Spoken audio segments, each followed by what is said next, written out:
Okay,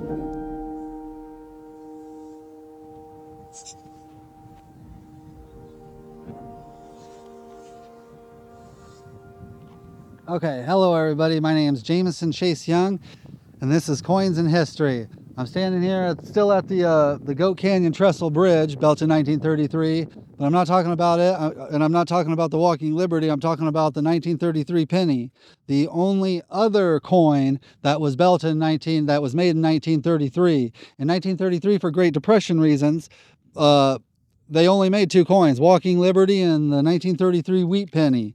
These wheat pennies, I don't go over too many pennies, but this one's kind of a special one.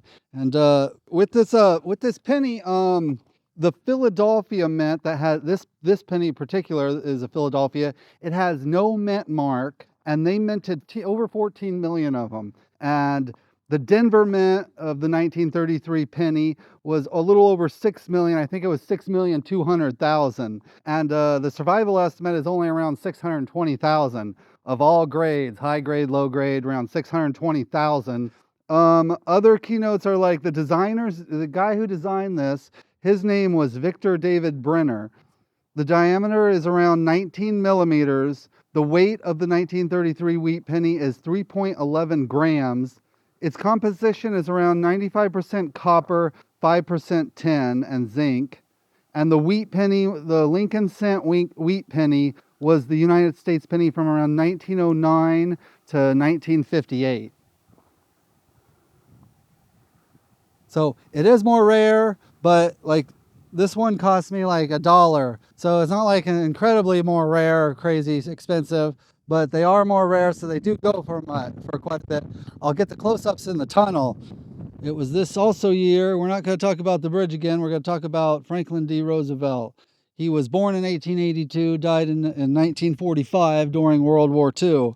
He was the only president to serve 4 terms, and he was elected in 1933. His first 2 terms were dedicated to the Great Depression. His last 2 terms were dedicated to World War II.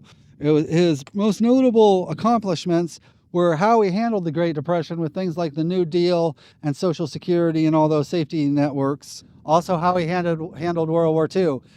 He handled World War II great, but it didn't come without criticism, like things like putting Japanese people in internment camps and stuff.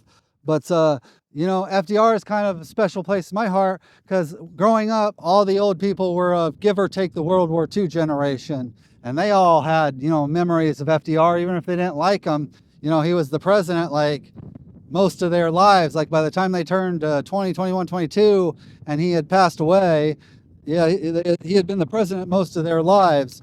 And the United States presidential election of 1932. It took place kind of directly in the aftermath of the 1929 Wall Street crash and the Great Depression. So that was hovering over the country big time, and it was obviously hurting President Herbert Hoover's popularity. Franklin D Roosevelt used kind of Hoover's failures to deal with these problems, and as his platform as an election platform, promising reform, policies with the New Deal. And Roosevelt won with a big landslide. The numbers for the 1932 election were Franklin D Roosevelt and his then vice was John Garner, and they won the electoral 472 to Herbert Hoover's 59. That's an 88.9 electorals towards Roosevelt, and Herbert Hoover only won 11% of the electorals. And Franklin D Roosevelt also won the popular vote, 22,818,000. So, and Herbert Hoover, he only won 15,760,000. And Roosevelt's popular vote he won 57% of the popular vote compared to Hoover's 39%. And then the 1933 inauguration, it was held on a Saturday, March 4th, 1933. It was held at the United States Capitol, and this was the 37th inauguration. And since it was a little bit later, other inaugurations would be on January 20th, so actually Roosevelt and Garner's first term was 43 days shorter than your normal term of an election. One of the big things during that inauguration was Franklin D Roosevelt's speech. involving the only thing we have to fear is fear itself.